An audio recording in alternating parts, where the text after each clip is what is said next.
भक्तों, शर्तिला एकादशी के दिन चुपचाप गाय को खिला दें। एक छोटी सी चीज 1 महीने के अंदर करोड़पति बन जाओगे।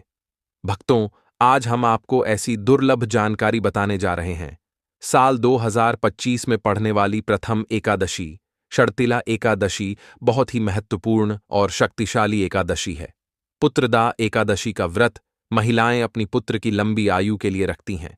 अगर आप शर्तिला एकादशी के दिन अगर आप पूजा पाठ करने के साथ साथ अगर आप गौ माता से जुड़ा यह उपाय कर लेते हो, तो यकीनन आप पर भगवान श्री हरि विष्णु और धन की देवी माता लक्ष्मी की असीम कृपा होगी और आप धनवान बन जाओगे। आप धनवान ना बने तो मुझे बताना भक्तों, मैं सौगंध खाता हूं। बस जो उपाय आपको बताया जाए वह उपाय कर लेना। चलिए जानते हैं। शती एकादशी के दिन चुपचाप गाय को खिला दें। यह एक छोटी सी चीज करोड़पति भी अरबपति होंगे।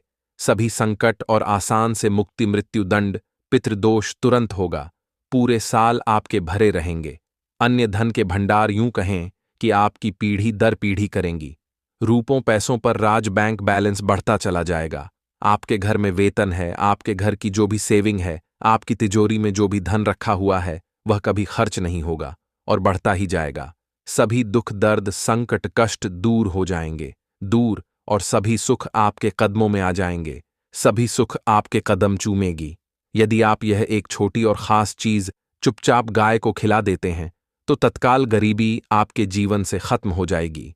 योग से राजा बन जाता है और 33 करोड़ देवी देवताओं को धारण करने वाली गौ माता की असीम कृपा व्यक्ति पर आजीवन बसती है। व्यक्ति के ऊपर 33 करोड़ देवी देवताओं का आशीर्वाद प्राप्त हो जाता है। भक्तों, व्यक्ति के घर में कभी भी अन्य धन वस्त्र की कमी नहीं होती। अन्य धन के भंडार व्यक्ति के घर में भरे रहते हैं। शर्तिला एकादशी के दिन गाय का यह उपाय करने से व्यक्ति के जीवन से तत्काल गरीबी खत्म हो जाती है। तो भक्तों, कौन कौन से बेगो माता से जुड़े खास और महत्वपूर्ण उपाय हैं जिन्हें यदि शर्तिला एकादशी 2025 के दिन कर लेते हैं? तो भक्तों, गाय का उपाय बताने से पहले मैं आपको शर्तिला एकादशी पूजा के बारे में थोड़ा सा जानकारी दे देता हूं कि शर्तिला एकादशी को है किस दिन का। 24 या 25 जनवरी शर्तिला एकादशी को है किस दिन का स्नान करना है। भक्तों, जिस दिन का इंतजार दुनिया भर के हर हिंदू भाई हैं को रहता है, वह दिन अब आ गया है। भक्तों, आपकी जानकारी के लिए बता दें, हिंदू धर्म में बहुत सी एकादशी आती है, पर इस नववर्ष 2025 में पढ़ने वाली प्रथम एकादशी में सर्वश्रेष्ठ एकादशी शर्तिला एकादशी बहुत ही धूमधाम से मनाई जाती है। इसमें सबसे पहले श्री हरि विष्णु तथा धन की देवी माता लक्ष्मी और उसी के साथ साथ पीपल का वृक्ष। अगर पीपल का वृक्ष उपस्थित ना हो तो तुलसी के पौधे की ओर उनकी विधि विधान से पूजा की जाती है। गौ माता की पूजा की जाती है, लेकिन इनमें सबसे ज्यादा महत्व शर्तिला एकादशी का माना जाता है। शास्त्रों में, वेद पुराणों में साफ साफ लिखा हुआ है, पौष महीने की एकादशी में शर्तिला एकादशी श्री हरि विष्णु, धन की देवी माता लक्ष्मी, उनके साथ साथ कुबेर देवता जी का आशीर्वाद प्राप्त करने का सबसे सुनहरा दिन होता है। इस दिन भगवान श्री हरि विष्णु तथा धन की देवी माता लक्ष्मी बहुत ही ज्यादा प्रसन्न मुद्रा में होते हैं और अपने दोनों हाथों से अपने भक्तों पर कृपा बरसाते हैं। एक तरफ भक्तों मान्यता है, शर्तिला एकादशी के दिन जो चंद्रमा होता है वह अन्य दिनों के मुकाबले सबसे ज्यादा प्रकाशमान होता है। शर्तिला एकादशी के दिन श्री हरि विष्णु, उनके साथ साथ धन की देवी माता लक्ष्मी जी की पूजा की जाती है और सूर्य देवता को आर्घ दिया जाता है। महिलाएं शर्तिला एकादशी का व्रत रखती हैं और पीपल वृक्ष के परिक्रमा देते हुए पूजा को सफल करती है। भगवान विष्णु माता लक्ष्मी जी को भोग लगाती हैं और अपना व्रत संपूर्ण कर लेती हैं। इससे भगवान विष्णु तथा माता लक्ष्मी प्रसन्न हो जाती हैं और महिलाओं को पुत्र रत्न की लंबी आयु के लिए आशीर्वाद देते हैं। भक्तों, अगर आप नहीं जानते तो आपकी जानकारी के लिए बता दें, एक व्यक्ति की कुंडली में अगर चंद्र ग्रह की स्थिति अच्छी है तो उसे व्यक्ति का भाग्य हमेशा उसका साथ देता है। वह व्यक्ति जिस कार्य को भी शुरू करता है उसे कार्य में उसको सफलता प्राप्त होती है। इसीलिए शर्तिला एकादशी को हमारे हिंदू धर्म में बहुत ही ज्यादा विशेष और खास महत्व दिया गया है। आप लोगों की जानकारी के लिए बता 25 जनवरी शर्तिला एकादशी के दिन 52 तरीके के शुभ योग बन रहे हैं। कई सालों के बाद चंद्रमा का प्रकाश इतना प्रकाशमान होगा जितना कभी नहीं हुआ। 100 साल में ऐसा दुर्लभ संयोग बनने जा रहा है। लक्ष्मी योग, ग्रह योग, नक्षत्र योग, अमृत सिद्धि योग जैसे शुभ योग का निर्माण हो रहा है। शर्तिला एकादशी के समय में पूरे दिन का व्रत करना चाहिए। शर्तिला एकादशी के दिन भगवान हरि विष्णु, माता लक्ष्मी जी का आशीर्वाद प्राप्त होता है। पुत्रदा एकादशी तिथि के दिन ब्रह्म मुहूर्त में सोकर नहीं उठ सकते हैं। किसी पवित्र नदी में जाकर स्नान नहीं कर सकते हैं। पूरे दिन का व्रत नहीं रख सकते हैं।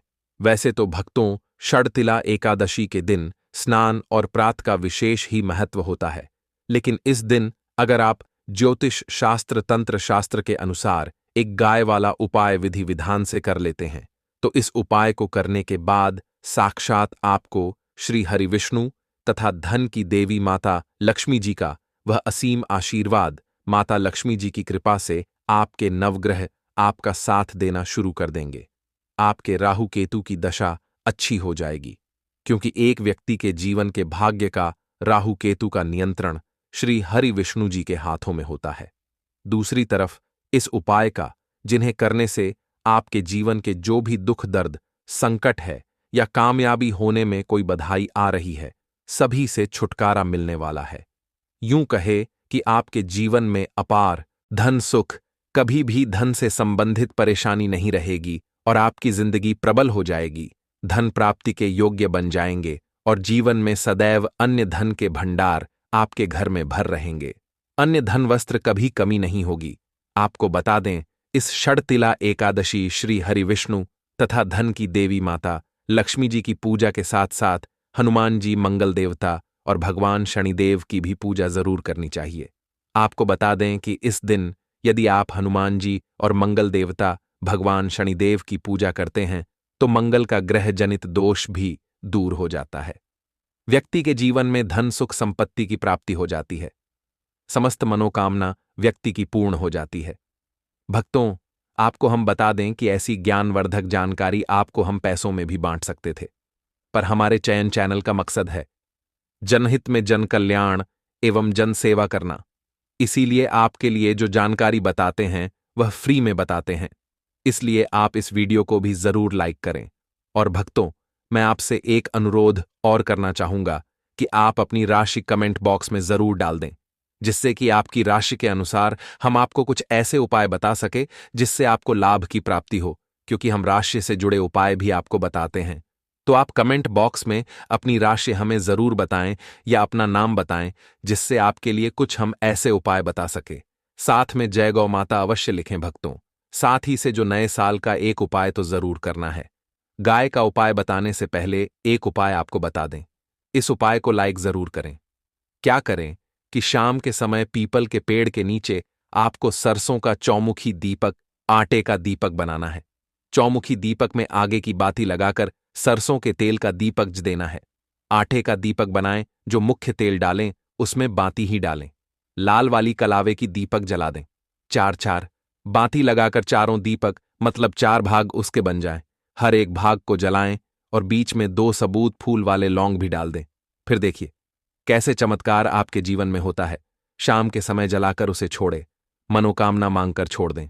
भक्तों, अभी तक अपने चैनल को सब्सक्राइब ना किया हो तो जरूर कर ले। इससे आपको और भी ज्ञानवर्धक जानकारी सीधे माध्यम से प्राप्त हो सके। भक्तों, यह गौ माता वाला उपाय बहुत ही प्रभावशाली उपाय बताया। मैंने आपको इस उपाय को जरूर करें। बहुत ही लाभकारी उपाय बताया है, बहुत ही आपको लाभ देगा ये उपाय। और अब बात करें गौ माता से जुड़े कौन कौन से उपाय आपको इस दिन मतलब गाय से जुड़े, जिन्हें करने से व्यक्ति को 7 पीढ़ियों तक बैंक बैलेंस की कमी नहीं होती, दुख दर्द संकट कष्ट दूर हो जाते हैं और सभी सुख व्यक्ति के कदमों में आ जाते हैं। तो भक्तों, शर्तिला एकादशी के दिन आपको गौ माता की पूजा अवश्य करना है और गौ माता को जो भोग शर्तिला एकादशी के लिए बनाया गया था उसे भोग से 2 पूड़ी जरूर ही खिला देनी है। सूखी पूरी नहीं खिलाना है। पूड़ी के ऊपर आप मिठाई या कोई सब्जियां, हलवा जो भी बनाया है वह आपको गौ माता को जरूर ही खिलाना है। भक्तों, हर एक और मांगलिक काम में गौ माता या उनसे जुड़ी चीज जैसे गाय का गोबर, गोमूत्र, गाय का दूध अथवा गाय के दूध से बना घी जरूर शामिल करें। इससे आपको पुण्य भाव की प्राप्ति होगी। सनातन परंपरा के अनुसार जिस घर में गाय होती है उसे घर से जुड़े सभी वास्तु दोष स्वयं खत्म हो जाते हैं, क्योंकि पंचम या के बिना कोई भी पूजा पाठ और हवन सफल नहीं होता। भक्तों, हो सके तो पोष के महीने में एक बार, हो सके तो परिवार सहित एक बार गौशाला जाने का नियम जरूर बनाएं और गायों को भरा चारा जरूर खिलाएं, जिससे सभी वास्तु दोस्त शांत हो जाते हैं। भक्तों, आपका प्रिय चैनल कभी किसी को भी गलत जानकारी नहीं देगा। हमारे द्वारा बताए गए सभी नियम अगर आप नियमबद्ध तरीके से करते हैं तो यह 1001 कारगर सिद्ध होता है और इनसे जुड़े दोषों का निदान हो जाता है। गर्मियों में गौ माता को पानी पिलाएं और सर्दी में गौ माता को गुड़ जरूर खिलाएं। ध्यान रखें कि शर्तिला एकादशी वाले दिन गौ माता को गुड़ जरूर ही खिलाना है। गर्मियों में गाय को गोद न खिलाए। अनेक देवी देवताओं को अपने शरीर पर धारण करने वाली गौ माता से जुड़े कई शुभ और अशुभ संकेत भी होते हैं। मतलब, गाय का दूध दौते समय यदि गाय ठोकर मार दें और सारा दूध बिखर जाए तो अब शगुन होता है। यदि कोई यात्रा पर निकल रहा हो और गाय अपने बछड़े को दूध पिलाती सामने आ जाए तो निश्चित रूप से कि यात्रा के लिए आप निकले हैं। वह यात्रा की जरूर ही सफल होगी और वह जिसके लिए आप निकले हैं वह जरूर ही पूर्ण यात्रा पर जाते समय गाय की आवाज आना और रात्रि में गाय की हुंकार करना भी शुभ होता है। भक्तों, शर्तिला एकादशी दिन पौष के महीने में आप गाय के साथ भूलकर भी यह काम ना करें, अन्यथा लगता है घोर पाप। जी हां भक्तों, गाय को राष्ट्रीय पशु बनाए जाने और इन्हें मौलिक अधिकार दिए जाने की बात हो रही है तो सवाल उठता है, गाय संस्कृति का अहम हिस्सा है, तभी गाय के साथ लोग खराब व्यवहार कैसे कर लेते हैं? और जैसे ही दूध देना बंद कर देती है तो लोग इन्हें उनकी किस्मत पर छोड़ देते हैं, सड़कों पर और गलियों में भटकने के लिए। ऐसे में गोवंश जीवन को कोई डंडे मारता है तो कोई उन पर पानी डाल देता है, कई बार लग जाती है तो कभी बीमार होकर बेचारी गाय दम तोड़ देती है। ऐसे में जरूरत है इन बातों को जानने की, गाय को लेकर शास्त्रों में क्या कहा गया है, आपको कैसा व्यवहार करना चाहिए। क्या दोस्त, गाय को कभी भी मारना पीटना नहीं चाहिए। शास्त्रों में गाय को माता का दर्जा दिया गया है। गाय को मारने वाला माता को मारने पीटने वाले के समान पाप का भाग्य समझा जाता है। नरक लोक में वर्षों तक कष्ट भोगना पड़ता है। अगले जन्म पशु योनि में मिलता है कि गौतम मुनि ने गलती से गाय को डंडा मार दिया था, जिस गाय की मृत्यु हो गई थी, और इस पाप से मुक्ति के लिए इन्हें वर्षों तक तपस्या करनी पड़ी। भगवान श्री कृष्ण जी ने बैल स्वरूप में आए वृद्ध आश्रम का वध कर दिया था, जिससे मुक्ति के लिए भगवान श्री कृष्ण को संपूर्ण तीर्थ को एक कुंड में बुलाना पड़ा और इस कुंड में स्नान से वह पाप मुक्त हो गए थे। ये भक्तों साथ ही साथ पानी पी रही गाय को भागते हैं, वह घोर पापी के भंग बनाकर होते हैं। ऐसे लोग घर आप से मुक्त होकर स्वर्ग पाए जाते हैं और बड़े ही धनवान कल में जन्म लेकर सुख भोगते हैं, और साथ ही साथ आराम कर रही गाय को कष्ट देकर कभी भी उठाना नहीं चाहिए। वह जन्म में किए गए जाने अनजाने में पापों से मुक्ति हो जाती है और गोलोक में स्थान पाते हैं। गाय को डंडा मारकर उठना, पानी डालकर उठाने से मनुष्य पाप का भागी बनता है और अगले जन्म में उसे दर दर भटकना पड़ता है। और साथ ही साथ शास्त्रों में बताया गया है, जो लोग गाय की सेवा करते हैं और उनका भोजन खिलाते हैं और उनकी परवरिश अच्छी तरह से कहते हैं, तो वह लोगों के जीवन की सभी इच्छाएं पूर्ति होती हैं। गाय के बछड़े से बचा हुआ दूध ही मनुष्य को लेना चाहिए, परंतु कुछ लोग एक बार गाय को धो लेने बाद फिर से बछड़े के लिए बचा हुआ दूध भी धो लेते हैं। ऐसा करना घोर पाप कहा जाता है। ऐसे दूध को धोने वाला और ग्रहण भी बन जाते हैं। भक्तों, साथ ही साथ शास्त्रों में कहा गया है कि गोवंश मतलब गाय और बैल के पीठ पर नहीं बैठना चाहिए। उनक पीठ पर बैठने से महापाप लगता है। ऐसे लोगों को नरक की यात्रा भोगनी पड़ती है। एकमात्र देव के अंश के उत्पन्न नदी ही गौवंश है, जिस पर स्वयं महादेव और महादेवी सवारी करती हैं, क्योंकि नंदी ने स्वयं अपनी इच्छा से महादेव की सवारी बनना स्वीकार किया था। और साथ ही साथ शास्त्रों में गाय के दान को बहुत ही महत्व दिया गया है, परंतु ऐसी गाय का दान कभी नहीं करना चाहिए जो बूढ़ी और बीमार हो।